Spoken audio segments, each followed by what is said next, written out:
Se non mi inganno, pare t'avesse perso di coraggio, perché una peggio te pare una montagna e ritorna in arrera all'ura, come bestia scantusa che s'appagna.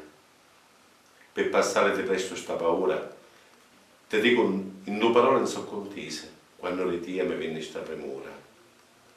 Io stavo a da, un sull'arme sospise, quando vinne una donna assai attraente e a disposizione mi ci mise. L'occhio aveva degli stili più splendenti e con la voce affatto sovrumana mi parlava a così, suavemente.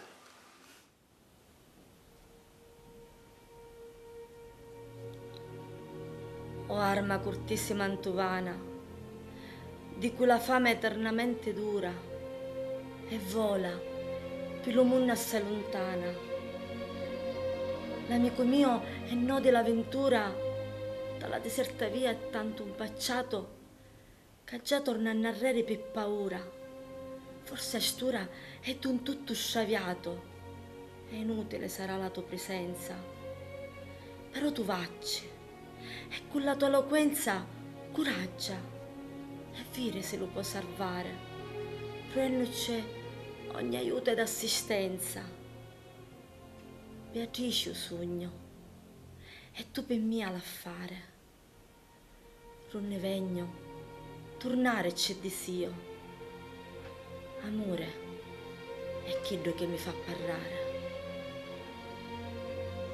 O donna virtuosa, sola e buona, per quello m'ha razza per remato, sopra ogni cosa che sutta la luna.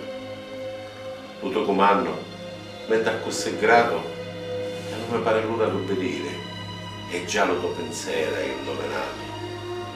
Ma com'è che non ti scanta di venire, tu che in ton loco stai rudemente, da sta parte di tedio e di sospiri? La paura compatere se vuole, quando è per cosa che può fare male, mai per cosa che nocere non sole. E Dio per bontà sua mi fece tale, che la miseria vostra un ghica mia, con ciponne e fuoco temporale.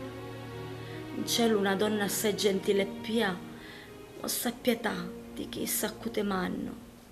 Mi disse, Beatrice, gloria vera di Dio, perché non soccorre lo tuo amante, che l'uomo per te spinge bannera.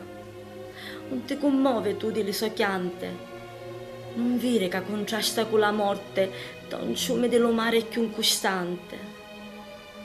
Nudo ha corruto mai era così forte, più buschito o di un danno per riparo, come io, ti menno assai per la sua sorte. Lasciato lo meseggio tanto caro, vinne tia, che bello hai lo parlare.